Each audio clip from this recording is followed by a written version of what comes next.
बिहार राज्य के समस्त छात्रों को आज़ाद ग्रुप की तरफ से आपकी आगामी प्रारंभिक परीक्षा के लिए ढेर सारी शुभकामनाएं। आप लगातार निरंतर इसी लय के साथ क्रमबद्ध तरीके से लगातार मेहनत करते रहें, निश्चित रूप से परिणाम आपके पक्ष में आएगा। कल से हमने विगत वर्षों के प्रश्नों की सीरीज प्रारंभ की है, जिसमें हम 1992 से लेकर वर्ष 2020 तक बीपीएससी की परीक्षा में किस प्रकार से प्रश्न पूछे गए हैं उसको लेकर आप तक आ रहे हैं। और अभी तक हमने जो चर्चा प्रारंभ की है, जो चर्चा अभी तक हमने की है, वो प्राचीन भारत के इतिहास से संबंधित की है। और प्राचीन भारत के इतिहास से संबंधित जो चर्चा है वो कुल 3 वीडियो में समाप्त हो जाएगी। मतलब उसी सीरीज की आज आपको दूसरी वीडियो मिल रही है, कल आपको तीसरी मिलेगी, और 3 वीडियो में मतलब 3 घंटे में आप अध्ययन कर सकते हैं कि किस प्रकार से 1992 से लेकर वर्ष 2020 तक बीपीएससी में प्रश्न पूछे गए हैं। तो समग्रता से इनका अध्ययन आप यहाँ पर देखने को पाओगे। और 3 घंटे में ये जो आप देखेंगे ये बहुत ही महत्वपूर्ण पल आपके लिए है, क्योंकि किसी भी परीक्षा की तैयारी के लिए सबसे महत्वपूर्ण 2 चीज़ें होती हैं। वो क्या होती हैं? पहला तो होता है उस परीक्षा का जो सिलेबस होता है, पाठ्यक्रम होता है, और दूसरा महत्वपूर्ण तथ्य होता है किसी भी परीक्षा के लिए कि उस परीक्षा की मांग क्या है, किस प्रकार से प्रश्न पूछे जा रहे हैं। सिलेबस का आपने अध्ययन कर लिया है? यदि नहीं किया है तो आप बताएंगे निश्चित रूप से। नए पाठ्यक्रम का मतलब जो लगातार चलता आ रहा है, जब से बदलाव हुआ है, तो इसके बारे में मैं आपको डिटेल में बता दूंगा। इसके बारे में किस प्रकार से तैयारी करनी है, यदि आपको ज़रूरत है तो आप निश्चित रूप से कमेंट बॉक्स में बताएं। निश्चित रूप से आपके लिए एक समग्र वीडियो में लेके आऊँगा, जिसमें आपका संपूर्ण अध्ययन हो जाएगा कि किस प्रकार से बीपीएससी की तैयारी करनी चाहिए, किन बिंदुओं पर हमें ध्यान देने की ज़रूरत है। और साथ ही साथ आपको बता दें, आपकी परीक्षा में करंट अफेयर्स एक महत्वपूर्ण पहलू है, तो करंट अफेयर्स को इग्नोर ना करें। करंट अफेयर्स के लिए आपको प्रतिदिन आज़ाद यूकेपीएससी की जो यूट्यूब चैनल है उस पर सुबह 8:30 बजे जाना है, और वहाँ 8:30 बजे आपको लाइव सेशन मिलता है करंट अफेयर्स का, उसको देखना है। साथ ही साथ वहाँ पर जो करंट अफेयर्स होता है, उस करंट अफेयर्स की लिंक आपके जो ऐप में ग्रुप बना हुआ है करंट अफेयर्स का, आप सभी जाकर देखिएगा। आज़ाद बीपीएससी का जो मोबाइल ऐप है उसमें करंट अफेयर्स का ग्रुप बना हुआ है। उस ग्रुप में प्रत्येक दिन वो लिंक शेयर की जाती है, तो वहाँ से भी आप देख सकते हैं। ज़रूरी नहीं है कि आप लाइव सेशन में उपस्थित हो, आप लाइव सेशन के बाद भी यदि आपको कभी भी टाइम मिलता है जाकर चैनल पर विजिट करना है। डे वाइज करंट अफेयर्स पड़े होते हैं, वहाँ से जाकर उनको देखना है। तो चलिए अपनी चर्चा की शुरुआत करते हैं। और आज आप देखने को पाओगे कि जो आपके प्रश्न हैं, इससे विशेष रूप से ये गुप्त काल, गुप्तोत्तर काल से संबंधित प्रश्न यहाँ पर देखने को मिलते हैं। बाकी के जो तथ्य हैं, संगम काल और इसके बाद अन्य जो तथ्य हैं, उनकी चर्चा हम कल के वीडियो में करेंगे। तो चलिए चर्चा की शुरुआत करते हैं। और आगे बढ़ने से पहले आपसे विनम्र निवेदन है कि यदि आपको सीरीज अच्छी लगती है तो प्लीज़ एक लाइक बनता है, एक लाइक अवश्य करें। और साथ ही साथ आपको कुछ यहाँ पे होमवर्क भी दिया जाता है, 2 से 3 प्रश्न आपके होमवर्क में दिए जाते हैं, तो मैं उम्मीद करता हूं कि आप उनका जवाब भी कमेंट बॉक्स में हमें देंगे, अवगत कराएंगे। तो कमेंट और लाइक करना जरूरी है यदि कार्यक्रम पसंद आता है। चलिए पहला प्रश्न जो कि आपकी परीक्षा में पूछा गया है, वर्ष 2008 में पूछा गया है ये प्रश्न, ठीक है। वर्ष 2008 में पूछा गया प्रश्न है, आपके सामने है, आपको जवाब देना है। कह रहा है, ब्राह्मी लिपि को सर्वप्रथम किसने पढ़ा?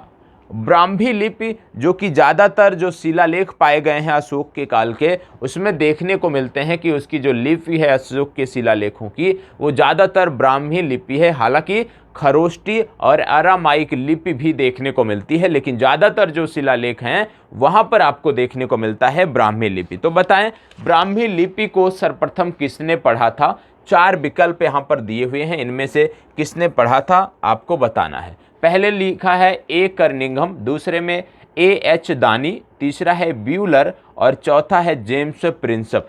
4 विकल्प यहाँ पे दिए हुए हैं, और इन्हीं चारों विकल्पों में से आपको अपने उत्तर का चुनाव करना है कि किसने सर्वप्रथम ब्राह्मी लिपि पढ़ी थी। तो आपको बता दें, जब बात आ रही है ब्राह्मी लिपि की पढ़ने की, तो सबसे प्रथम ब्राह्मी लिपि पढ़ने वाले जो व्यक्ति थे, इनका नाम था जेम्स प्रिंसेप। जेम्स प्रिंसेप सबसे पहले व्यक्ति थे।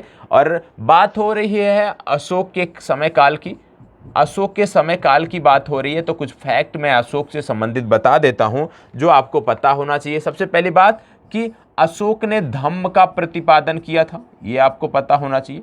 धम्म का प्रतिपादन अशोक ने किया था। इसके साथ साथ आपको पता होना चाहिए कि 273 ईसा पूर्व 273 ईसा पूर्व में यह मगध का सम्राट बना था, ये आपको पता होना चाहिए। ठीक है, 273 ईसा पूर्व में ये मगध का सम्राट अशोक बना था। तीसरा, पुराणों में अशोक के एक नाम का वर्णन देखने को मिलता है जिसका नाम है अशोक वर्धन। तो ये भी आपको पता होना चाहिए कि पुराणों में अशोक का जो नाम देखने को मिलता है ये देखने को मिलता है अशोक वर्धन, ये आपको पता होना चाहिए। साथ ही साथ जब जानते हैं आपकी, क्योंकि बौद्ध धर्म की बात भी अशोक के समय काल में देखने को मिलती है और विभिन्न संगीतियां हुई थी जिनमें 4 प्रमुख संगीति मानी जाती है। हालांकि 5वीं बौद्ध संगीति भी हुई है लेकिन 4 प्रमुख मानी जाती है। तो इन 4 प्रमुख बौद्ध संगीतियों की जब हम बात करते हैं तो आपको देखने को मिलता है कि अशोक के समय काल में तीसरी संगीति हुई है। तीसरी बौद्ध संगीति जो है ये अशोक के समय काल में हुई है, ये भी आपको पता होना चाहिए। और साथ साथ यह भी आपको पता होना चाहिए कि अशोक जो है ये बौद्ध धर्म का अनुयायी था। ठीक है, बौद्ध धर्म का अनुयायी था, ये भी आपको पता होना चाहिए। तो सबसे पहले आपने देखा कि ब्राह्मी लिपि को सर्वप्रथम पढ़ने वाला जो व्यक्ति था उनका नाम था जेम्स प्रिंसेप। और जेम्स प्रिंसेप के बारे में जब आपने देखा, विशेष रूप से ब्राह्मी लिपि और ब्राह्मी लिपि का संबंध इस समय काल में यदि देखें तो अशोक के शिलालेखों से होता है, जहां पर ब्राह्मी लिपि और प्राकृत भाषा और ब्राह्मी लिपि में आपको शिलालेख देखने को मिलते हैं। 2 शिलालेख ऐसे हैं जो कि खरोष्टी भाषा में लिखे गए हैं।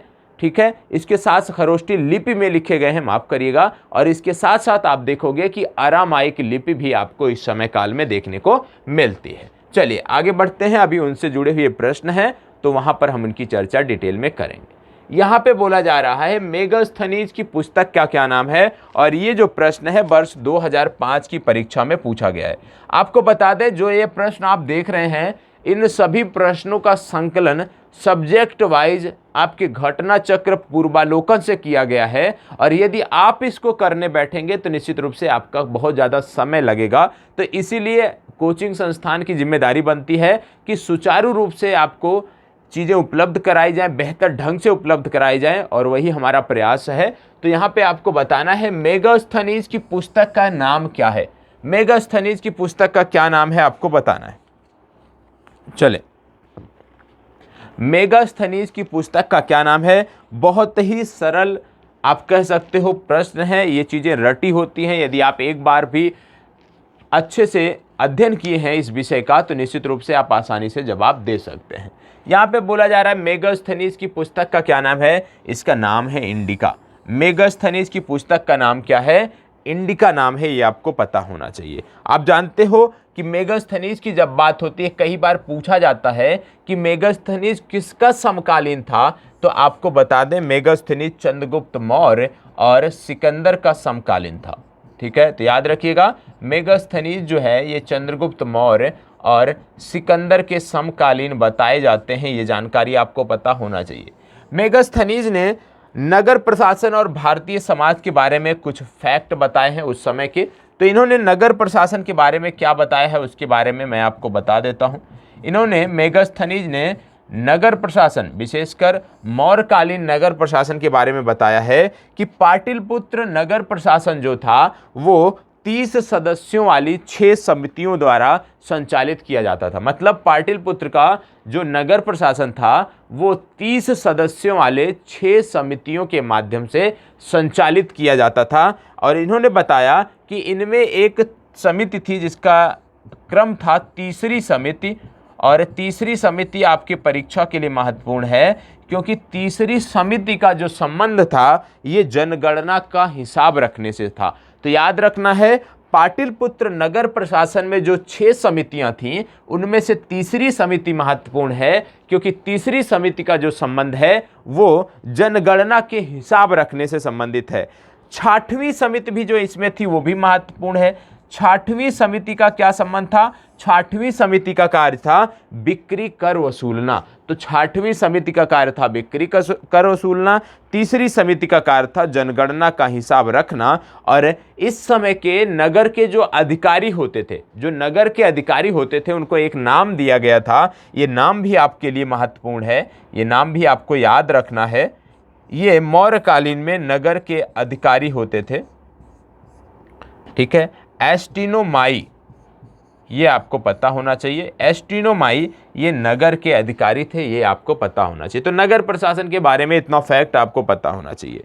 मेगस्थनीज ने भारतीय समाज के बारे में भी बताया है। इन्होंने बताया कि भारतीय समाज इस समय काल में, मौर्य काल में 7 श्रेणियों में विभाजित था और इस समय तक दास प्रथा समाप्त हो चुकी थी। मतलब दास प्रथा के साक्ष्य देखने को नहीं मिलते हैं, ये मेगस्थनीज ने बताया है। इसके साथ साथ भारतीय समाज के बारे में मेगस्थनीज ने इस समय बताया कि भारतीय समाज में जैसे कि आज, क्योंकि वर्ण व्यवस्था तो थी ही, जिस तरह से आज आप देखते हो कि ग्रामीण क्षेत्रों में एक जाति विशेष से यदि कोई व्यक्ति दूसरी जाति विशेष में शादी करता है तो उसकी अनुमति नहीं होती है। सेम चीज़ें आपको देखने को मिलती थी भारतीय समाज में उस समय मौर्यकालीन में, कि कोई भी व्यक्ति यदि अपने जाति के बाहर विवाह करता था तो निश्चित रूप से उसको दंड दिया जाता था। मतलब विवाह अन्य जाति में करना उस समय वैध नहीं था और ना ही कोई व्यक्ति अपना पेशा बदल सकता था।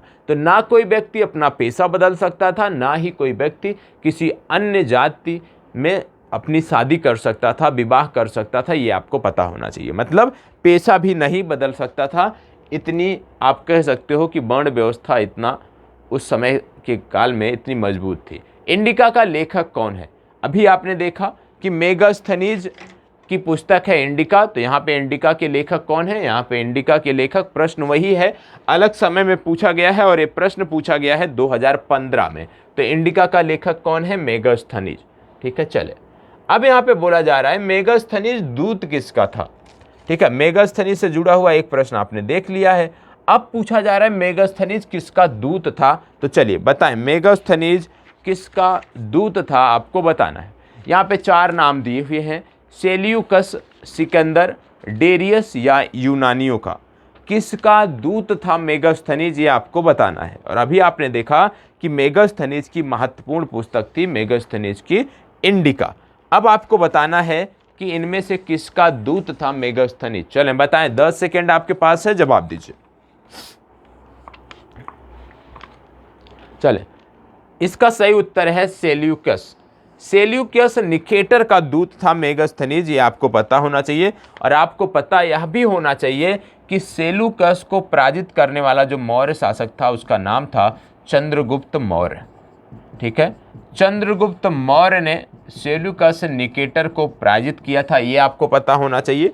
साथ ही साथ आपको यह भी पता होना चाहिए कि जो चंद्रगुप्त थे ये जैन धर्म के समर्थक थे। किस धर्म के समर्थक थे? जैन धर्म के समर्थक थे, यह भी आपको पता होना चाहिए, ठीक है। जैन धर्म के समर्थक थे। साथ ही साथ यह भी आपको पता होना चाहिए कि चंद्रगुप्त का जो विवाह हुआ था वो सेल्यूकस की पुत्री हेलेना से भी हुआ था, यह भी आपको पता होना चाहिए।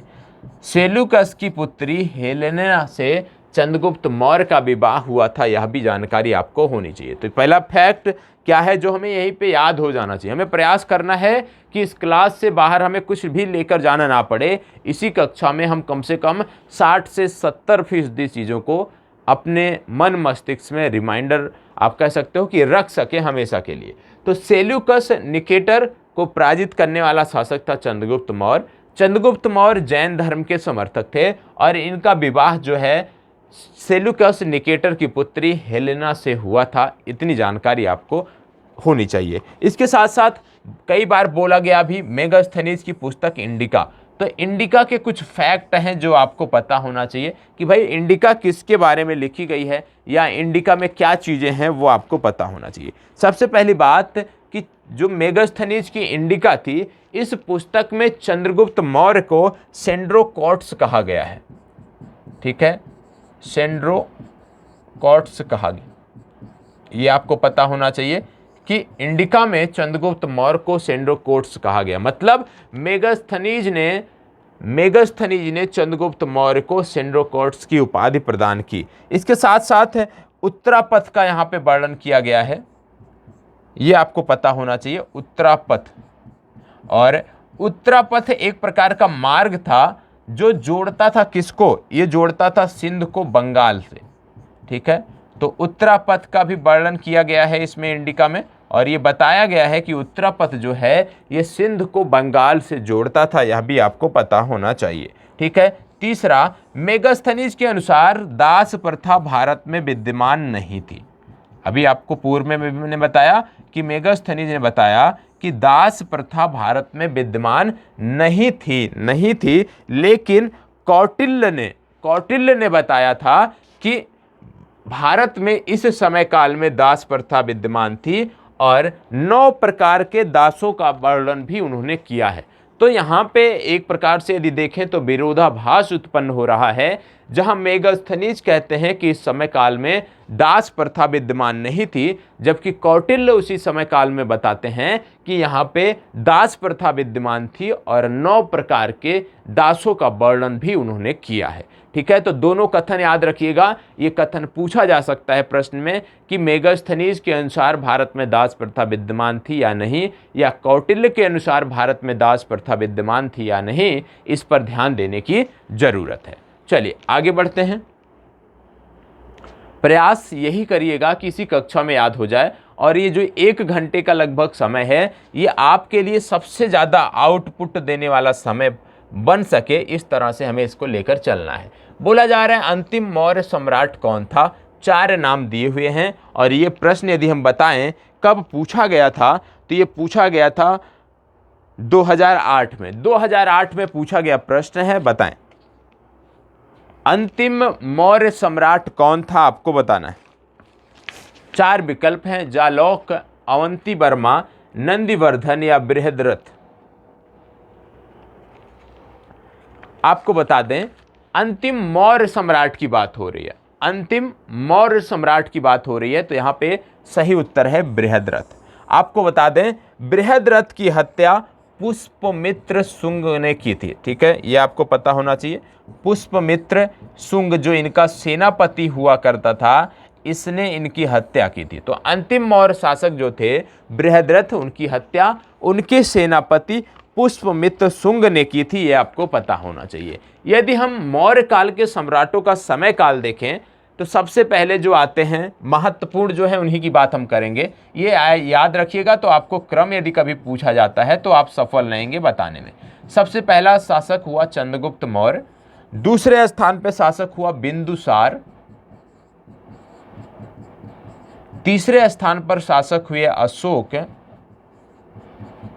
फिर अशोक के कई सारे उत्तराधिकारी हुए, वो उतने महत्वपूर्ण नहीं है, ठीक है। इसके बाद अंतिम में जो शासक हुए वो हुए बृहद्रथ, और इनका यदि हम समय काल की बात करें तो 191 से 187 ईसा पूर्व इनका समय काल था, ठीक है, जब ये शासन किए थे बृहद्रथ। ये आपको पता होना चाहिए। इनकी हत्या किया पुष्पमित्र शुंग ने, और यहीं से आप कह सकते हो कि मौर्य काल के बाद शुंगों का शासन शुरू हुआ। मौर्य काल के बाद मौर्य वंश जब समाप्त हुआ, उसके बाद से शुंगों का शासन प्रारंभ हुआ, ये आपको पता होना चाहिए। आपको बता दें इस समय काल में मुद्राएं होती थी, उनके कुछ नाम थे, जैसे पहला आपका है, नोट कर लीजिएगा इसका, कारशापर्ण। कारशापर्ण का मतलब होता था चांदी व तांबे के सिक्के, चांदी व तांबे के सिक्के। दूसरा इसमें होता था सुवर्ण, नाम से ही स्पष्ट है, सुवर्ण मतलब सोने का सिक्का। इसके बाद होता था मासक, मासक, मासक मतलब तांबे का सिक्का, ठीक है। और मासक के बाद होता था कांकड़ी, कांकड़ी, और कांकड़ी होता था तांबे का, ये भी तांबे का सिक्का होता था, ये आपको पता होना चाहिए। और यहां पे आपको बता दें एक पद होता था लक्षणाध्यक्ष, लक्षणाध्यक्ष, ये कौन सा पद होता था? लक्षणाध्यक्ष मतलब होता था मुद्राओं को जारी करने का अधिकार रखने वाला जो व्यक्ति होता था उसको बोलते थे लक्षणाध्यक्ष। और इसके बाद होता था रूपदर्शक। और रूपदर्शक क्या होता था? और रूपदर्शक होता था जो मुद्राएं लक्षणाध्यक्ष द्वारा जारी की जाती थी उनका परीक्षण करने वाला जो व्यक्ति होता था उसका नाम था रूपदर्शक। तो ये आपको पता होना चाहिए, इतनी जानकारी आपको इस प्रश्न से होनी चाहिए। ठीक है, चलिए आगे बढ़ते हैं।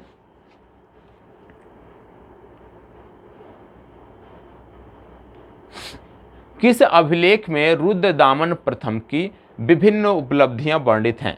यहाँ पे कुछ अभिलेख दिए हुए हैं। यहाँ पे पूछा गया है कि किस अभिलेख में रुद्रदामन प्रथम की विभिन्न उपलब्धियां वर्णित हैं, आपको बताना है। चलिए बताएं। ये जूलागढ़ नहीं है, ये है जूनागढ़। और इसमें ई विकल्प नहीं है, तो इसका मतलब क्या है कि ये प्रश्न पुराना है और ये प्रश्न 2011 में पूछा गया है। तो बताएं, किस अभिलेख में रुद्रदामन प्रथम की विभिन्न उपलब्धियां वर्णित हैं? तो आपको बता दें इसका सही जवाब है जूनागढ़ अभिलेख। ठीक है, जूनागढ़ अभिलेख संस्कृत भाषा में है, ये संस्कृत भाषा में, और इसकी जो लिपि है वो है ब्राह्मी। तो ब्राह्मी लिपि और संस्कृत भाषा में यह अभिलेख है, ये आपको पता होना चाहिए। और आपको यह भी पता होना चाहिए कि यह जो अभिलेख है ये संस्कृत भाषा का सबसे प्राचीनतम अभिलेख माना जाता है। संस्कृत भाषा का सबसे प्राचीनतम अभिलेख है, यह भी आपको पता होना चाहिए। चलिए आगे बढ़ते हैं। निम्नलिखित राजाओं में से किसका जैन धर्म के प्रति भारी झुकाव था? इनमें से कौन सा राजा था जिसका जैन धर्म के प्रति झुकाव था? और ये प्रश्न 2008 में पूछा गया है। बताएं, किसका जैन धर्म के प्रति झुकाव ज़्यादा था, आपको बताना है। चलें बताएं।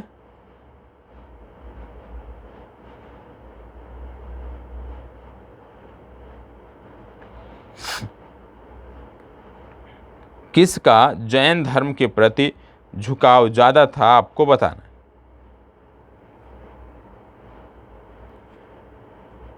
चलें, यहाँ पे आप देख रहे होंगे विकल्प में नाम दिया है खारबेल। तो इसका सही उत्तर है खारबेल।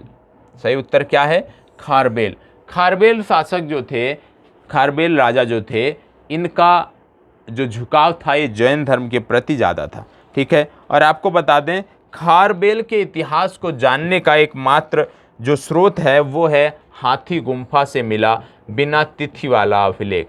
हाथी गुम्फा से एक बिना तिथि वाला एक अभिलेख प्राप्त हुआ है। और ये जो बिना तिथि वाला अभिलेख है ये जैन धर्म के प्रति जो शासक आप कह सकते हो जिनका झुकाव था, मतलब खारबेल शासक, इनके बारे में जानकारी देता है। तो खारबेल शासकों के बारे में जानकारी देने वाला एकमात्र जो स्रोत है आप कह सकते हैं वो हाथी गुम्फा से प्राप्त बिना तिथि वाला अभिलेख है, ये आपको पता होना चाहिए। और आपको बता दें हाथी गुम्फा से जो अभिलेख प्राप्त हुआ है इनकी भाषा है प्राकृत। ठीक है, तो ये अभिलेख प्राकृत भाषा में है, ये भी आपको पता होना चाहिए। चलिए आगे बढ़ते हैं। इसको बताएं, कलिंग नरेश खारबेल का संबंध किससे था? ध्यान दीजिएगा, अच्छा प्रश्न है। कलिंग नरेश खारबेल का संबंध किससे था, आपको बताना है। कलिंग नरेश खारबेल का संबंध किससे था? चलें बताएं।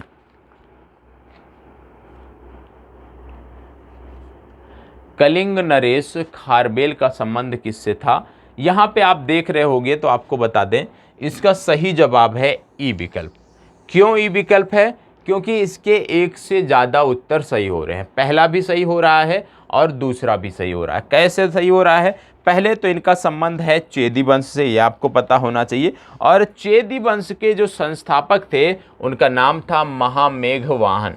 ठीक है, तो महामेघवाहन जो होते ये चेदी वंश के संस्थापक थे और आप कह सकते हो चेदी वंश के प्रथम राजा थे, ये भी आपको पता होना चाहिए। तो इस समय का इस वंश का सबसे जो शक्तिशाली राजा हुआ करता था उसका नाम था खारवेल। तो खारवेल इस वंश के, चेदी वंश के सबसे सर्वाधिक, आप कह सकते हो, शक्तिशाली राजा थे। तो इनका दोनों उत्तर सही है क्योंकि इनका संबंध चेदी वंश से है और चेदी वंश के जो संस्थापक हैं उनका नाम है महामेघवाहन, क्योंकि इन्होंने ही इस वंश की स्थापना की थी। इसीलिए कहीं कहीं चेदी वंश को महामेघवाहन वंश भी कहते हैं। चलिए आगे बढ़ते हैं। प्राचीन भारत का नेपोलियन किसे कहा जाता है? प्राचीन भारत का नेपोलियन किसे कहा जाता है आपको बताना है। चलें बताएं, प्राचीन भारत का नेपोलियन किसे कहा जाता है?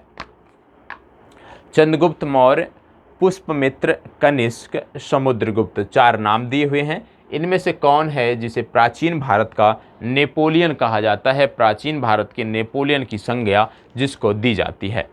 चलें जवाब दीजिएगा। इसमें आप देख रहे होंगे एक विकल्प लिखा है समुद्रगुप्त। समुद्रगुप्त आपका सही उत्तर है। आप जानते हो समुद्रगुप्त को जो नेपोलियन की उपाधि दी थी, इस व्यक्ति का नाम पता होना चाहिए। इनका नाम था विंसेंट स्मिथ। ठीक है, तो कभी यदि पूछ लिया जाए कि किसने समुद्रगुप्त को नेपोलियन कहा तो उनका नाम है विंसेंट स्मिथ, ये आपको पता होना चाहिए।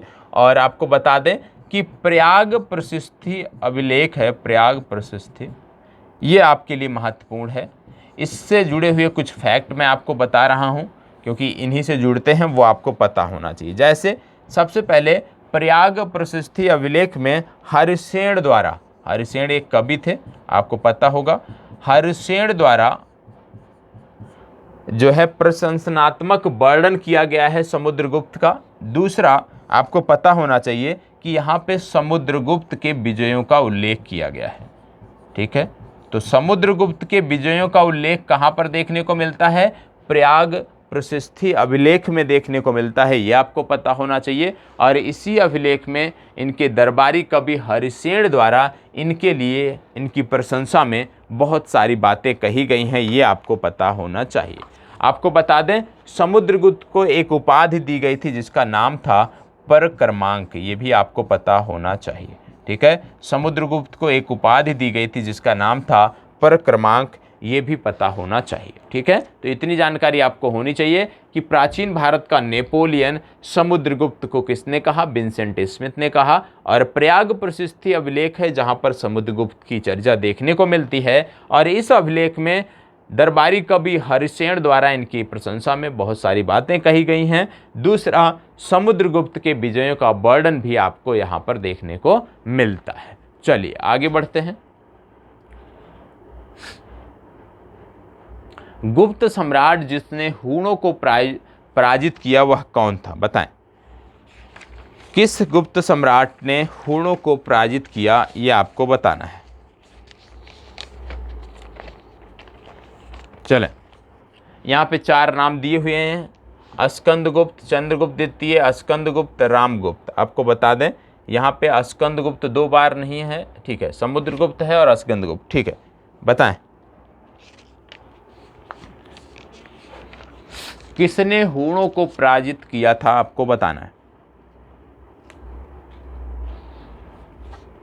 आपको पता होगा कि यहाँ पे एक नाम देखने को आपको मिल रहा है जिसका नाम है स्कंदगुप्त। स्कंदगुप्त के समय काल में सबसे पहला हूणों का आक्रमण हुआ था और इन्होंने हूणों को पराजित किया था, ये आपको पता होना चाहिए। आपको बता दें स्कंदगुप्त ने स्वर्ण सिक्के जारी किए थे। क्या जारी किए थे? स्वर्ण सिक्के जारी किए थे। और जो इन्होंने स्वर्ण सिक्के जारी किए उसमें कुछ महत्वपूर्ण जानकारियां आपको बता देता हूं। इनके द्वारा जो स्वर्ण सिक्के जारी किए उसके मुख्य भाग पर आपको देखने को मिलेगा कि धनुष बाण लिए राजा की आकृति, धनुष बाण लिए राजा की आकृति। और इसका जो पृष्ठभाग था उस पे आपको देखने को मिलेगा कि पद्मासन में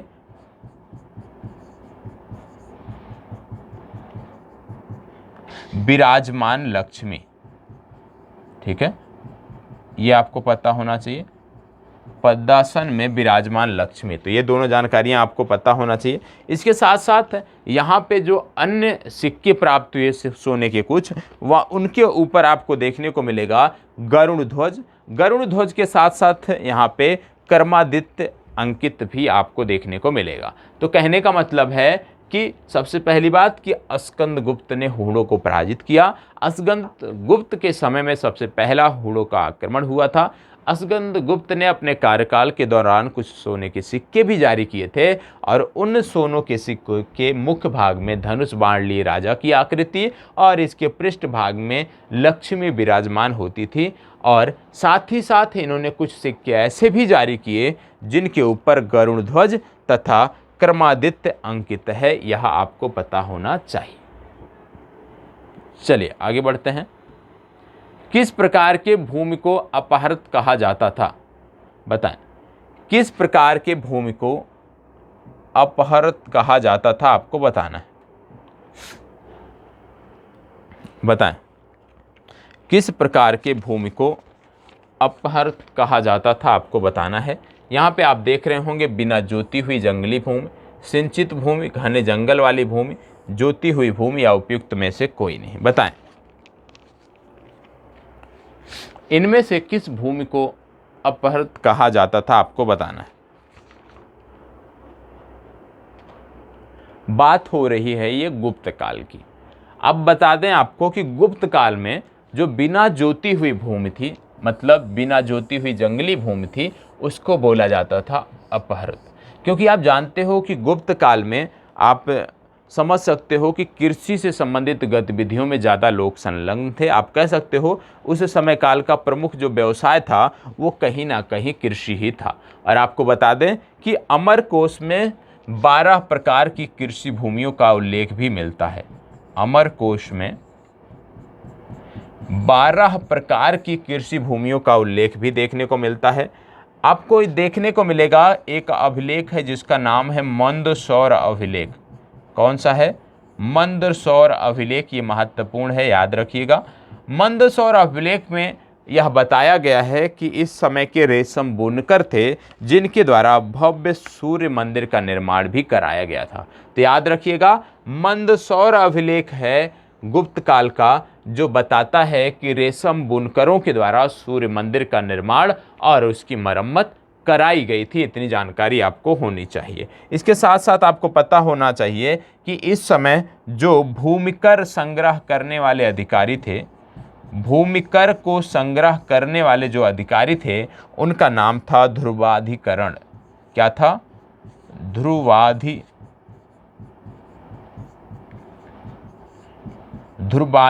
ये क्या होते थे? ये भूमिकर को संग्रह करने वाले पदाधिकारी होते थे, यह भी आपको पता होना चाहिए। ध्रुवाधिकरण ये अधिकारी थे जो भूमिकर को इकट्ठा करते थे। इतनी जानकारी आपको इस प्रश्न से होनी चाहिए। आगे बढ़ते हैं। चीनी यात्री सुंग युन ने भारत की यात्रा कब की थी, आपको बताना है। और ये जो प्रश्न है, ये प्रश्न यदि हम बताएं आपसे कि कब पूछा गया है तो आपको बता दें, ये प्रश्न पूछा गया है वर्ष 2016 में। वर्ष 2016 में आपकी परीक्षा में पूछा गया प्रश्न है। तो बताएं, चीनी यात्री सुंग युन ने भारत की यात्रा कब की थी, आपको बताना है।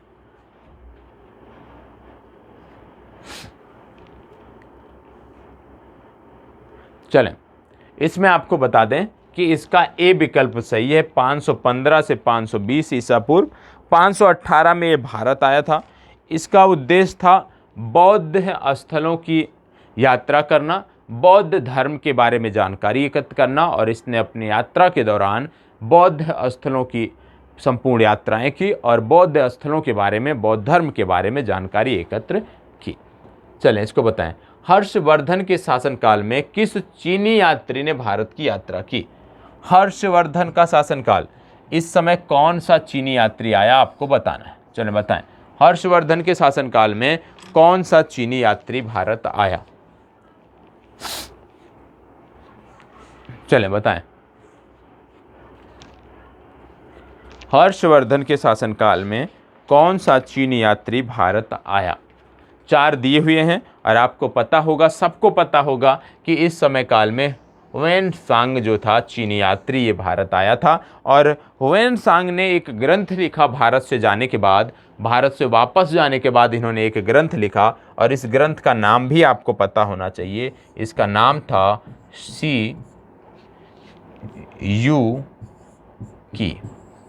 ठीक है, इन्होंने जो ग्रंथ लिखा उसका नाम था सी यू की, ये आपको पता होना चाहिए। चलिए आगे बढ़ते हैं।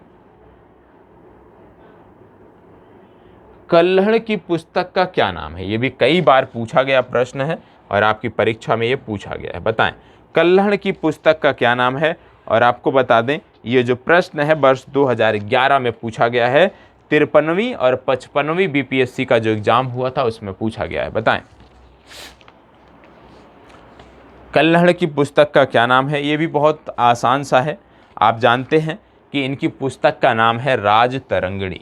ठीक है, इतना तो सब जानते हैं कि इनकी पुस्तक का नाम है राज तरंगिणी। लेकिन यदि अभी आपसे पूछ लिया जाए कि ये जो राज तरंगिणी पुस्तक है इसका विषय क्या है, तो शायद ही बहुत कम लोग इसका जवाब दे पाएँ। तो इसका जो विषय था ये था कश्मीर का इतिहास। राज तरंगिणी में क्या लिखा हुआ है? इसमें कश्मीर का इतिहास लिखा हुआ है।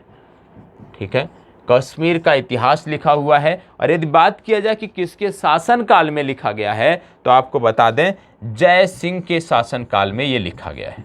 ठीक है, जय सिंह के शासनकाल में ये लिखा गया है। इतनी जानकारी आपको होनी चाहिए। तो कल्हड़ की पुस्तक का नाम है राज तरंगिणी और यह जय सिंह के शासनकाल में लिखी गई है। इसमें कश्मीर का इतिहास वर्णित किया गया है। चलिए आगे बढ़ते हैं।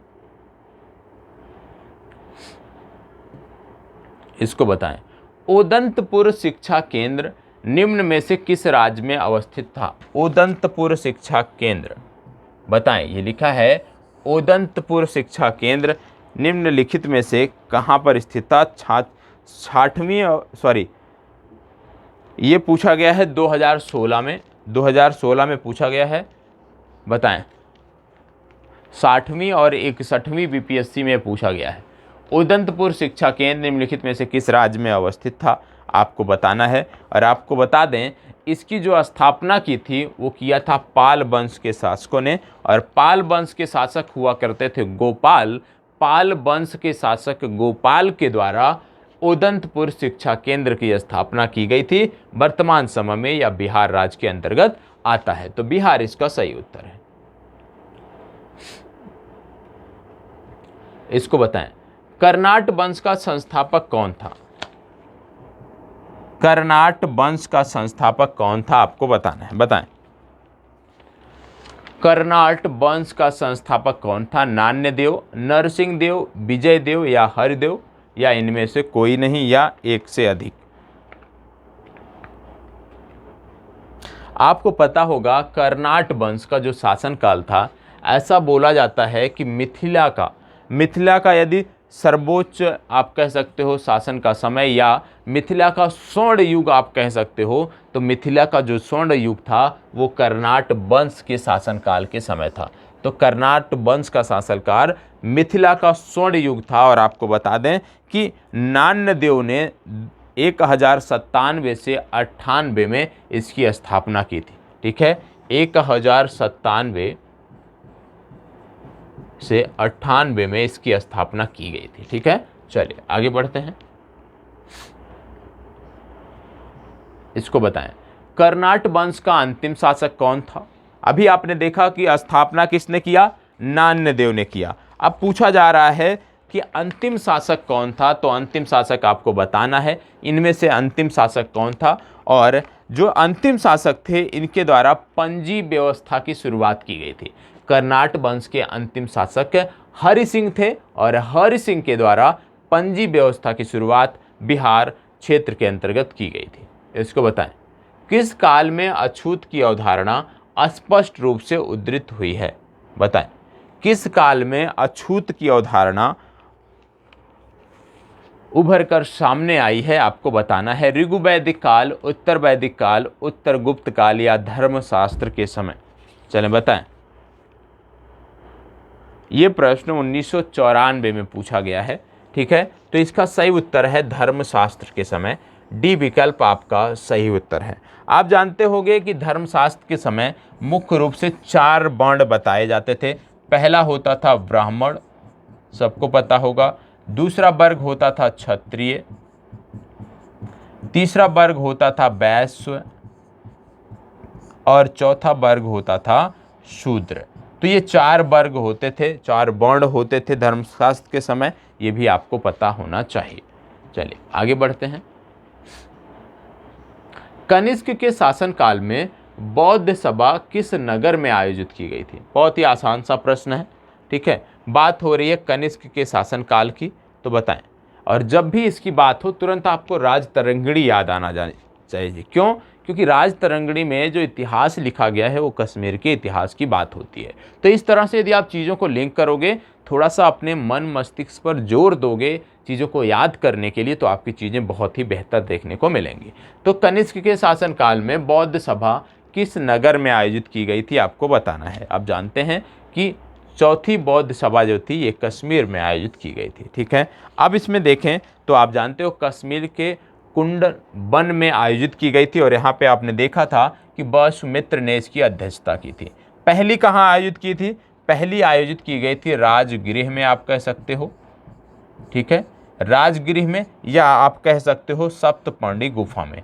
और यदि दोनों दिया है, मान लीजिए दोनों दिया है, सप्तपर्णी भी दिया है, राजगृह भी दिया है, तो आप सप्तपर्णी को टिक करोगे, ठीक है। तो राजगृह के समीप सप्तपर्णी गुफा में पहली संगीति का आयोजन किया गया था, और ये समय शासन काल था अजातशत्रु का, ठीक है, अजातशत्रु का शासनकाल था। दूसरी जो बौद्ध संगीति थी ये आप जानते हो वैशाली में आयोजित की गई थी, और इस समय जो शासनकाल था ये था कालाशोक का शासनकाल। कालाशोक के शासनकाल में दूसरी आयोजित की गई थी। तीसरी की यदि हम बात करें तो तीसरी पाटलिपुत्र में आयोजित की गई थी, और इस समय शासन था अशोक का। तो ये 3 आपको पता होना चाहिए। चौथे की बात यहाँ पर हो गई, चौथा कहाँ पे हुआ? कनिष्क के शासनकाल में कश्मीर में। इतनी जानकारी आपको इस प्रश्न से होनी चाहिए। बढ़ते हैं आगे।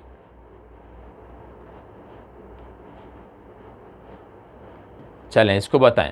भगवान बुद्ध ने, यहाँ पे युद्ध लिखा हुआ है, माफ़ करिएगा, टाइपिंग की गलतियाँ होती हैं, उनको इग्नोर करना हमें सीखना है, ठीक है। ये है बुद्ध। तो भगवान बुद्ध ने महापरिनिर्वाण के बाद पहली बौद्ध संगीति कहाँ हुई थी? बोला जा रहा है महात्मा बुद्ध के परिनिर्वाण के बाद पहली, मतलब प्रश्न थोड़ा सा बदल दिया गया है, ठीक है।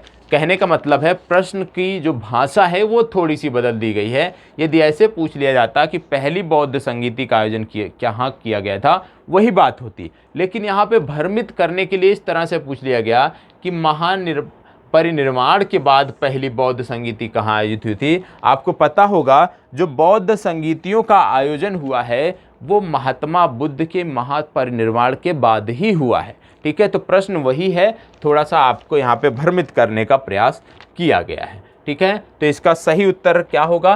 बोला जा रहा है पहली, और पहली आप जानते हो कहाँ पे हुआ था? राजगृह में हुआ था। तो ये आपका सही है, ठीक है। तो इसका सही उत्तर क्या हो गया? राजगृह इसका सही उत्तर हो गया। अब इसमें आप देखोगे कुछ चीज़ें मैं आपको बता देता हूँ। अभी हमने देखा था बौद्ध संगीतियों का आयोजन और किसके समय काल में हुआ था। अब हम देखने वाले हैं कि बौद्ध संगीतियों के दौरान क्या घटनाक्रम हुए थे। जैसे पहली बौद्ध संगीति की जब हम बात करते हैं जो राजगृह में हुई थी, तो यहाँ पे क्या किया गया? यहाँ पे बुद्ध के उपदेशों का संकलन किया गया। याद रखिएगा, बुद्ध के उपदेशों का संकलन किया गया। और बुद्ध के उपदेशों का संकलन मतलब विनय पिटक और आपको याद रखना है सूत्र पिटक। विनय पिटक और सूत्र पिटक याद रखना है। दूसरा आपको याद रखना है कि दूसरी बौद्ध संगीति जो वैशाली में हुई कालाशोक के शासनकाल में, यहाँ पे बौद्ध संघ में विभाजन हो गया। याद रखिएगा, ये शब्द याद रखिएगा, बार बार कह रहा हूं, ये शब्द याद रखिएगा। बौद्ध संघ में विभाजन हुआ कब? द्वितीय बौद्ध संगीति के दौरान बौद्ध संघ में विभाजन हुआ और 2 भागों में बट गया। एक का नाम हो गया स्थविर और दूसरे का नाम हो गया महासांघिक, ठीक है। तो दो भागों में बौद्ध संघ बट गया, स्थविर और महासांघिक में। तीसरा क्या था, तीसरा जो पाटलिपुत्र में आयोजित हुआ, इसमें क्या किया गया, इसमें एक तीसरा सिद्धांत भी जोड़ा गया जिसका नाम था अभिधम्म पिटक। अभिधम्म पिटक, इसको भी इसमें जोड़ा गया। तीसरी बौद्ध संगीति में क्या हुआ, अभिधम्म पिटक एक दार्शनिक सिद्धांत जोड़ा गया। चौथा महत्वपूर्ण है, चौथा जो कश्मीर में आयोजन हुआ कनिष्क के शासनकाल में, इस बौद्ध संगीति में बौद्ध धर्म दो भागों में बंट गया। याद रखिएगा, यहाँ पे क्या था, अभी तक बौद्ध धर्म दो भागों में बंट गया, और यहाँ पे पहला कहलाया हीनयान और दूसरा कहलाया महायान।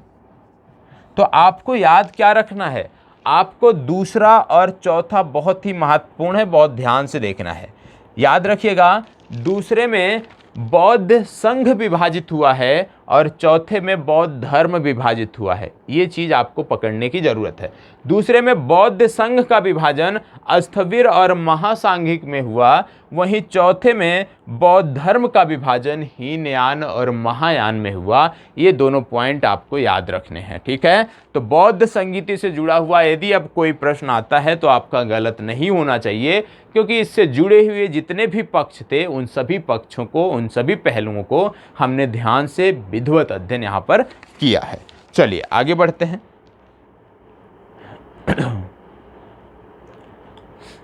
यहाँ पे कुछ स्थान दिए हुए हैं, वो भी बौद्ध धर्म से संबंधित स्थान दिए हुए हैं, उन्हीं को ध्यान में रखते हुए हमें अपने उत्तर का चुनाव करना है।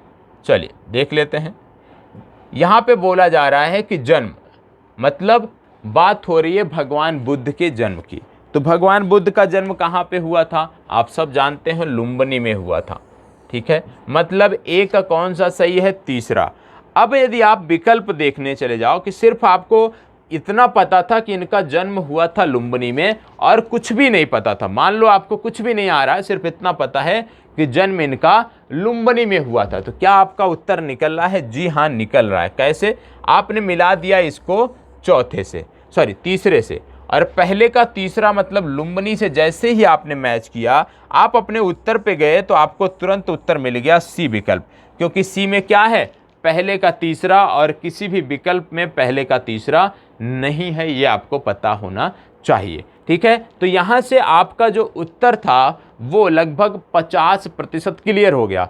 अब उपयुक्त में से कोई नहीं भी एक है, तो थोड़ी सी आपकी चिंता को ये बढ़ाता है, क्योंकि हो सकता है आगे का कोई क्रम इस पे मैच ना करे। लेकिन यदि आपको कुछ भी नहीं याद था, सिर्फ इतना याद था और कुछ भी नहीं आ रहा है, तो आप तुरंत सी विकल्प को टिक करिए और आगे बढ़िए। यदि आपको कुछ याद है तो एक दो और मिलान कर लीजिए। जैसे ज्ञान प्राप्ति इनको कहाँ हुई थी, ज्ञान प्राप्ति इनको हुई थी बोध गया में, तो मतलब दूसरे का दूसरा यहाँ भी मैच हो रहा है। फिर प्रथम प्रवचन इन्होंने कहाँ दिया था, प्रथम प्रवचन इन्होंने सारनाथ में दिया था, या आप कह लीजिए ऋषिपत्तन या सारनाथ। तो ऋषिपत्तन या सारनाथ ये भी मैच हो रहा है, और निधन कहाँ पे हुआ था, कुशीनगर। तो इसका सही उत्तर है सी विकल्प, ठीक है। और आपको पता होगा, मैंने कल आपको बताया था कि बुद्ध पूर्णिमा क्यों मनाई जाती है, वैशाख पूर्णिमा को बुद्ध पूर्णिमा के रूप में क्यों मनाते हैं, क्योंकि महावीर प्रसाद का जन्म, महावीर प्रसाद का परिनिर्माण और महावीर प्रसाद को ज्ञान प्राप्ति एक ही दिन हुई थी, और उसी अवसर को हम बुद्ध पूर्णिमा के रूप में मनाते हैं। चलिए आगे बढ़ते हैं। बोध गया में महाबोधि मंदिर बनाया गया था, जहां, यहां पे बात हो रही है बोध गया की, कि बोध गया में महाबोधि मंदिर बनाया गया था जहां गौतम बुद्ध पैदा हुए थे, गौतम बुद्ध को ज्ञान प्राप्त हो। मतलब कहा जा रहा है कि जो बोध गया में महाबोधि मंदिर बनाया गया वो कौन सा स्थान है, वो बुद्ध के जीवन से किस प्रकार से जुड़ता है, तो बताएं बुद्ध के जीवन से वो किस प्रकार से जुड़ता है।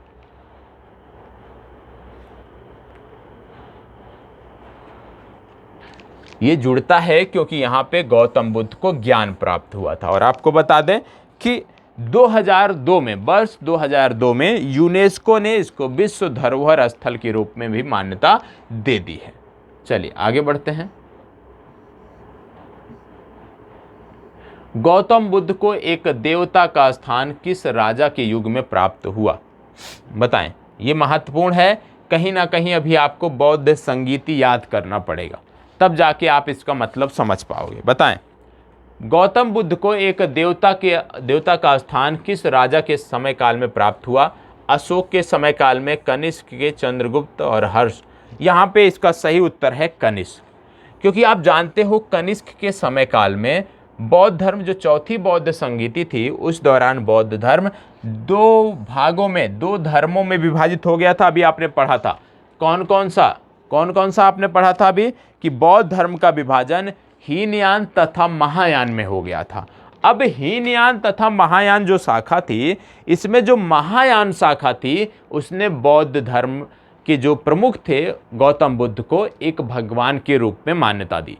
तो हीनयान और महायान का जो विभाजन हुआ था इसी आधार पे हुआ था, क्योंकि जो महायान था, महायान शाखा के जो मानने वाले लोग थे वो गौतम बुद्ध को एक भगवान के रूप में मानते थे। तो इसमें आपको याद रखना है कि महायान शाखा में गौतम बुद्ध को भगवान के रूप में मानते थे, क्योंकि कनिष्क के शासन काल में हीनयान और महायान में दो भागों में बौद्ध धर्म विभाजित हुआ, इसलिए इसका सही उत्तर है कनिष्क। ठीक है। लेकिन यदि आपसे पूछ लिया जाए, प्रश्न बन जाए कि बौद्ध धर्म की वह कौन सी शाखा है जो बुद्ध को भगवान के रूप में मान्यता देती है, तो आपको बताना है वो शाखा है हीनयान। ठीक है, चलिए आगे बढ़ते हैं।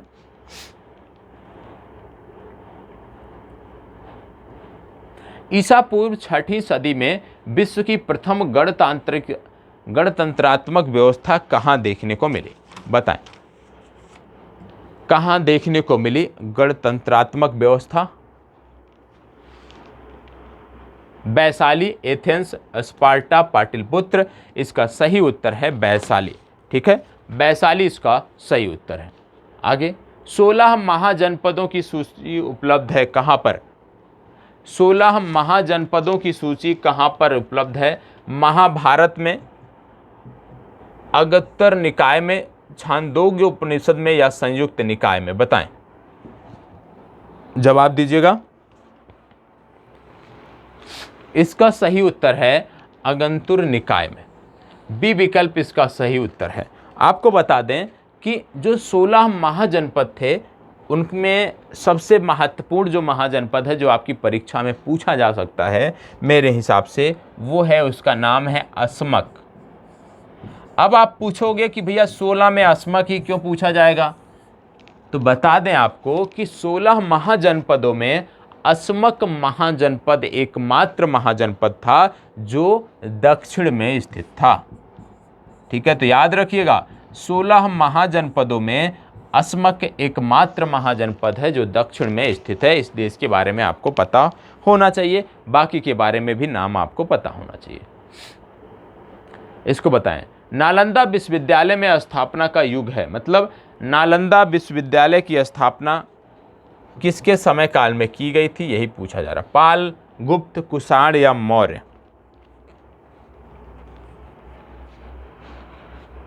आप जानते हो कि गुप्तों के समय काल में ये अस्तित्व में आया, तो कहीं ना कहीं इसका जो उत्तर है वो गुप्त होगा।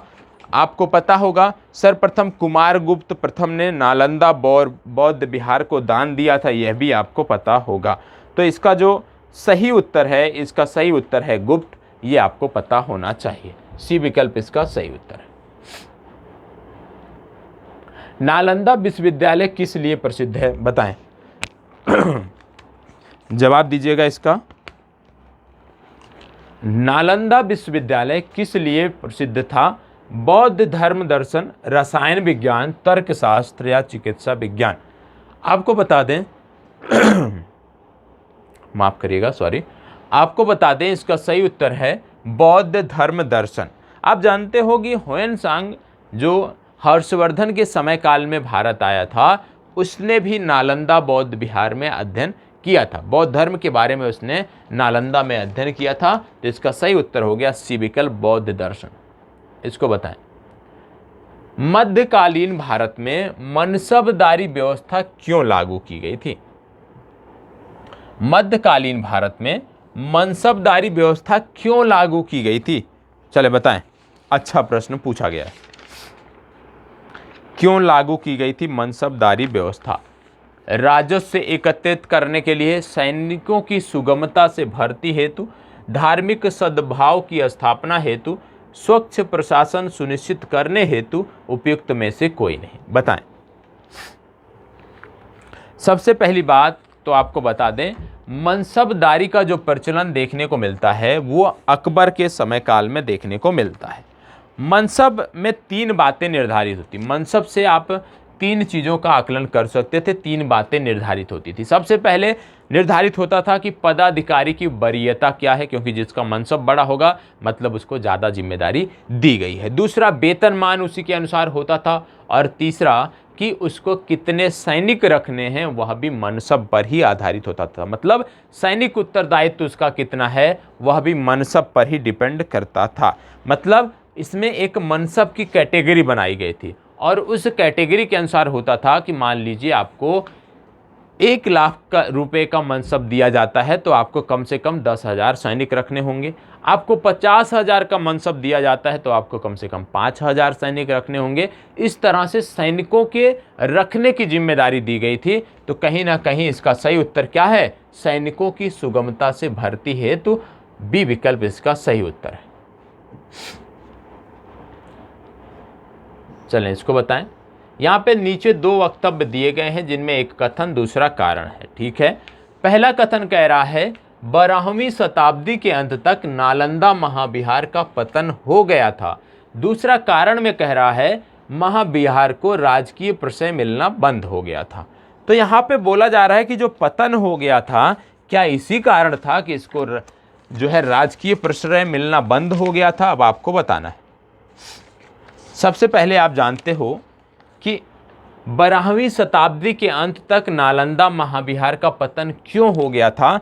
क्योंकि जब मुस्लिम आक्रमण हुआ था, मुस्लिम आक्रमणों के चलते नालंदा विहार को जो है नष्ट किया गया था, जिसके कारण इसका पतन हुआ था। ठीक है, ये ठीक है। तो मतलब पहला तो ठीक है कि 12वीं शताब्दी के अंत तक इसका पतन हो गया था, कथन सही है। दूसरा है महाविहार को राजकीय प्रशय मिलना बंद हो गया था। जी हाँ, इस समय महाविहार को राजकीय प्रशय मिलना बंद हो गया था क्योंकि जानते हो पाल शासक जो हुआ किए थे बाद में, तो पाल शासकों द्वारा विक्रमशिला को तवज्जो दी गई थी। नालंदा के बजाय विक्रमशिला को तवज्जो दी जा रही थी, जिसके चलते नालंदा जो विश्वविद्यालय था उसको राजकीय प्रशय मिलना बंद हो गया था। तो यहाँ पे कथन तो दोनों सही हैं, कथन तो दोनों सही हैं, लेकिन यदि हम ये कहें कि पहले कथन का कारण है दूसरा, तो वह नहीं है। क्योंकि पहला जो कथन है उसका कारण क्या है कि नष्ट क्यों हुआ, पतन क्यों हुआ?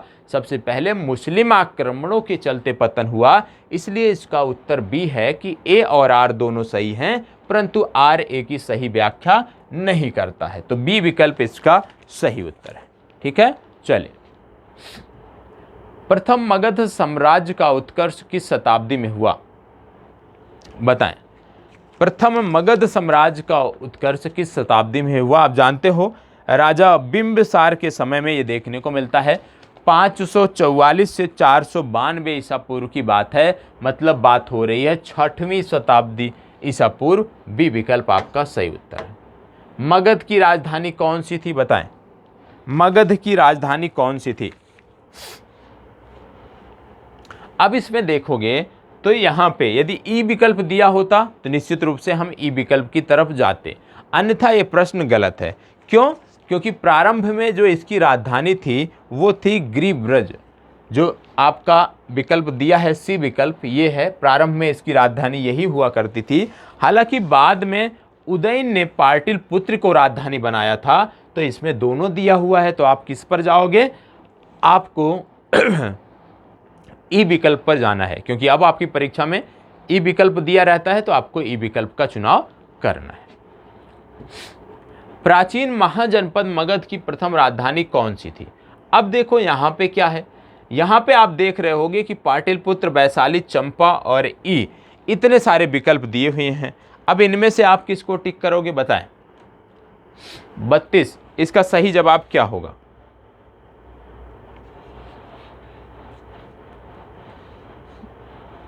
चलें बताएं।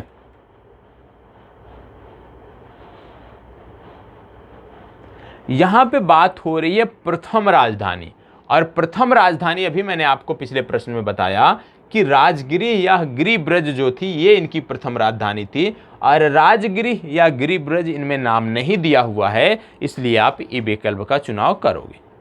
नंद वंश के पश्चात मगध पर किस राजवंश ने शासन किया, बताएं। नंद वंश के पश्चात मगध पर किस राजवंश ने शासन किया, आपको बताना है।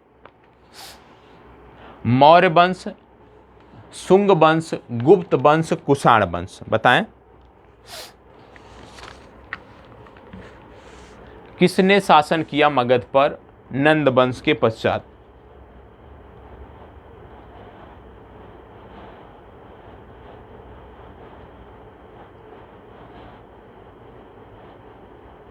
चलें, इसका सही उत्तर है मौर्य वंश। ए विकल्प इसका सही उत्तर है।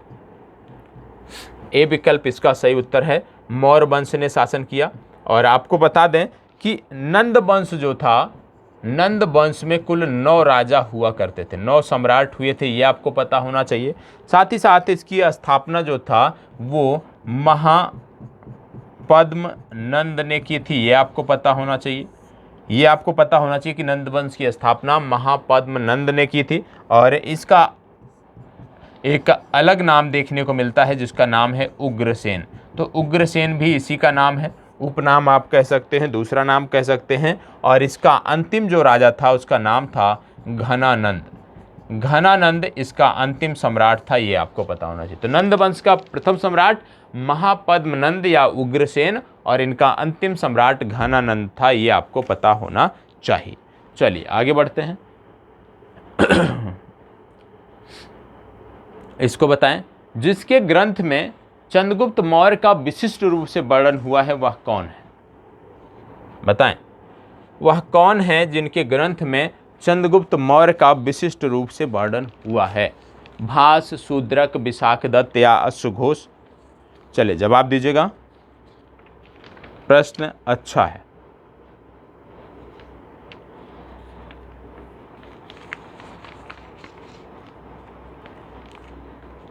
आपको बता दें विशाखदत्त, सी विकल्प सही उत्तर है। विशाखदत्त की एक पुस्तक थी जिसका नाम था मुद्रा राक्षस। मुद्रा राक्षस में चंद्रगुप्त मौर्य के विशिष्ट रूप से वर्णन किया गया है। आपको बता दें, सबसे पहली बात, चंद्रगुप्त मौर्य मौर्य वंश के संस्थापक थे, मौर्य वंश के संस्थापक थे। साथ ही साथ आपको पता होना चाहिए सर्वप्रथम भारतीयों को राजनीतिक रूप से आप कह सकते हैं कि एकबद्ध करने का जो श्रेय जाता है वो जाता है चंद्रगुप्त मौर्य को। इसके साथ साथ 2 व्यक्ति थे जो विदेशी व्यक्ति थे, एक का नाम था एरियन, दूसरे का नाम था प्लूटार्क। एरियन तथा प्लूटार्क ने चंद्रगुप्त मौर्य को एक नाम दिया था, वो नाम था एंड्रोकोट्स। ठीक है, एंड्रोकोट्स नाम किसने दिया था? एंड्रोकोट्स नाम दिया था एरियन तथा प्लूटार्क ने। आपको यह भी पता होगा कि मैंने अभी आपको कुछ देर पहले बताया था सैंड्रोकोट्स, और सैंड्रोकोट्स जो नाम दिया था ये किसने दिया था? ये दिया था विलियम जोन्स ने। ठीक है, ये सैंड्रोकोट्स का नाम हो गया विलियम जोन्स। इसके साथ साथ आपको याद रखना है जस्टिन। जस्टिन एक व्यक्ति थे और जस्टिन ने बताया था कि चंद्रगुप्त मौर्य और सिकंदर एक ही समय के हैं, और इनका भेंट का उल्लेख जस्टिन ने किया है। तो सिकंदर और चंद्रगुप्त मौर्य के भेंट का जो उल्लेख है वो जस्टिन ने किया है, यह भी आपको पता होना चाहिए। चलिए आगे बढ़ते हैं। निम्नलिखित में से मगध का कौन सा राजा सिकंदर महान के समकालीन था? मगध का कौन सा राजा सिकंदर के समकालीन था? अभी आपको मैंने बताया चंद्रगुप्त मौर्य, जस्टिन ने इसका वर्णन भी किया है। इसको बताएं। पाटलिपुत्र में स्थित चंद्रगुप्त का महल मुख्यतः किसका बना है? पाटलिपुत्र में जो चंद्रगुप्त का महल मिला है वो किसका बना है? आपको पता होना चाहिए, ये बना है लकड़ी का। तो सी विकल्प इसका सही उत्तर है। इसको बताएं। अष्टप्रधान का गठन किसने किया था? अष्टप्रधान का गठन किसने किया था? आपको पता होगा शिवाजी के राज्य प्रशासन में अष्टप्रधान की महती भूमिका थी। तो इसका संबंध कहां से है? इसका संबंध है शिवाजी से। इसको बताएं। निम्नलिखित में से किस मौर्य राजा ने दक्कन की विजय प्राप्त की थी, आपको बताना है। किस मौर्य राजा ने दक्कन की विजय प्राप्त की थी, ये आपको बताना है। दक्कन की विजय अशोक, चंद्रगुप्त, बिंदुसार या कुणाल?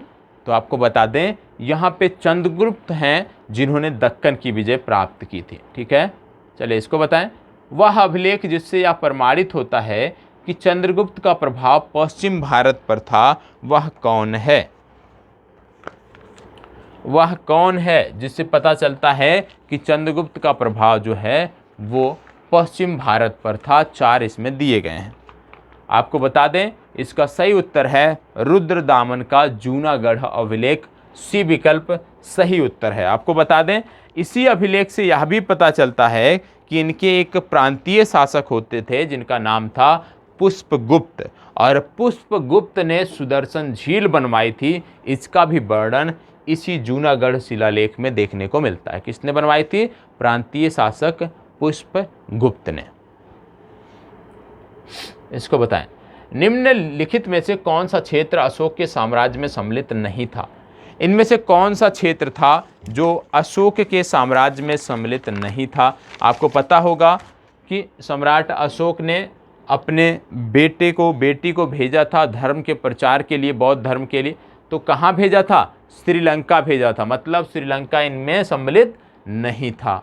इसको बताएं, अशोक के शासनकाल में बौद्ध सभा किस नगर में आयोजित की गई? अभी आपको बताया गया था कुछ देर पूर्व कि तीसरी बौद्ध सभा का जो आयोजन था वो अशोक के शासनकाल में हुआ था, और अशोक के शासनकाल में जो बौद्ध सभा ये हुई थी ये पाटलिपुत्र में हुई थी। तो बी विकल्प इसका सही उत्तर है। अशोक के बहुत सारे आपने शिलालेख देखे होंगे, उनमें से मैं 2 के नाम बता देता हूँ, 2 के फैक्ट बता देता हूँ। बाकी आपका होमवर्क है कि जितने लोग गंभीरता से देख रहे हैं, आप में से जितने भी छात्र गंभीरता से देख रहे हैं, आपकी जिम्मेदारी बनती है कि अशोक के जो शिलालेख थे, पहला शिलालेख, अशोक का जो पहला शिलालेख है, पहला शिलालेख क्या कहता है? पहला शिलालेख में देखने को मिलता है कि इन्होंने पशु बलि पर प्रतिबंध लगाया था। ठीक है, तो पशु बलि पर प्रतिबंध लगाया था। इनका जो 13वां शिलालेख है, 13वां शिलालेख में आप देखते हो कि कलिंग की लड़ाई और विनाश लीला का वर्णन है। कलिंग की लड़ाई और विनाश लीला का वर्णन देखने को मिलता है। जो पहला शिलालेख है जहाँ पे इन्होंने पशु बल की निंदा की है, वहीं पर देखने को मिलता है कि उसके बाद जो दूसरा शिलालेख इनका जारी हुआ था, दूसरा शिलालेख उसी के बाद, तो दूसरे शिलालेख में क्या देखने को मिलता है कि समाज कल्याण के कार्यों की व्यवस्था। तो दूसरे शिलालेख में समाज कल्याण कार्यों की व्यवस्था, प्रथम में पशु बल की निंदा, 13वें में कलिंग की लड़ाई की बात। अब बचता है आपका तीसरे से लेकर 12वें में क्या बातें हैं वो आप कमेंट बॉक्स में लिखकर बताएंगे। ठीक है, कमेंट बॉक्स में लिख के बताएंगे कि तीसरे से 12वें में क्या क्या फैक्ट हैं। ये आज का आपका होमवर्क है, निश्चित रूप से इसको आपको करना है। आज का लास्ट प्रश्न, अंतिम प्रश्न, अशोक के शिलालेखों में प्रयुक्त भाषा कौन सी थी? मैंने सबसे पहले आज जब अपनी चर्चा प्रारंभ की है तुरंत मैंने आपको बताया कि अशोक के ज़्यादातर जो शिलालेख थे उनकी यदि हम बात करें भाषा की तो प्राकृत भाषा हुआ करती थी, और ज़्यादातर शिलालेखों में जो लिपि थी वो ब्राह्मी लिपि हुआ करती थी। हालांकि 2 शिलालेख ऐसे हैं जिनमें खरोष्ठी लिपि भी देखने को मिली है। पहला है शाहबाजगढ़ी और दूसरा है मानसेहरा। तो मानसेहरा और शाहबाजगढ़ी भी याद रखना है क्योंकि यहाँ पे जो लैंग्वेज है वो खरोष्ठी लिपि आपको देखने को मिली है। साथ ही साथ आप देखोगे कि अरामाइक लिपि में भी कई सारे शिलालेख मिले हैं। तो अशोक के शिलालेखों की जो लिपि है यदि हम बात करें तो ब्राह्मी, खरोष्ठी और अरामाइक तीनों है, लेकिन ज़्यादातर ब्राह्मी लिपि में लिखे गए हैं।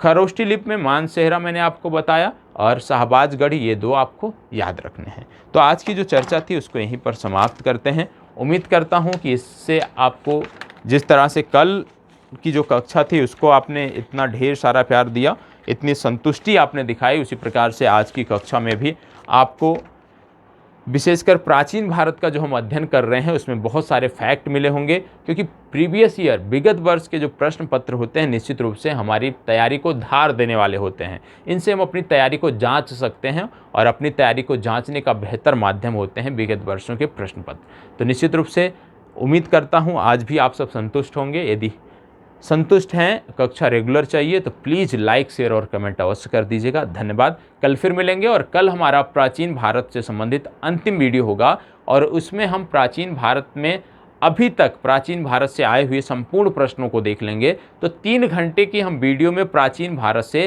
किस प्रकार से 1992 से वर्ष 2020 तक प्रश्न पूछे गए हैं, सभी का अध्ययन हम यहाँ पर करने वाले हैं। ठीक है, समाप्त होगा प्राचीन भारत के बाद। फिर आपको बताना है, कमेंट बॉक्स में आप बताओगे कि कौन सा विषय शुरू किया जाए रिवीजन के तौर पे जहाँ से प्रश्न पूछे गए हैं। तो जो सबसे ज़्यादा लोग, सबसे ज़्यादा छात्र जहाँ पे सहमत होंगे उसी के साथ, बहुमत के साथ हम जाएंगे और उसी सब्जेक्ट की शुरुआत करेंगे। तो यहीं पर अपनी चर्चा को विराम देते हैं। धन्यवाद।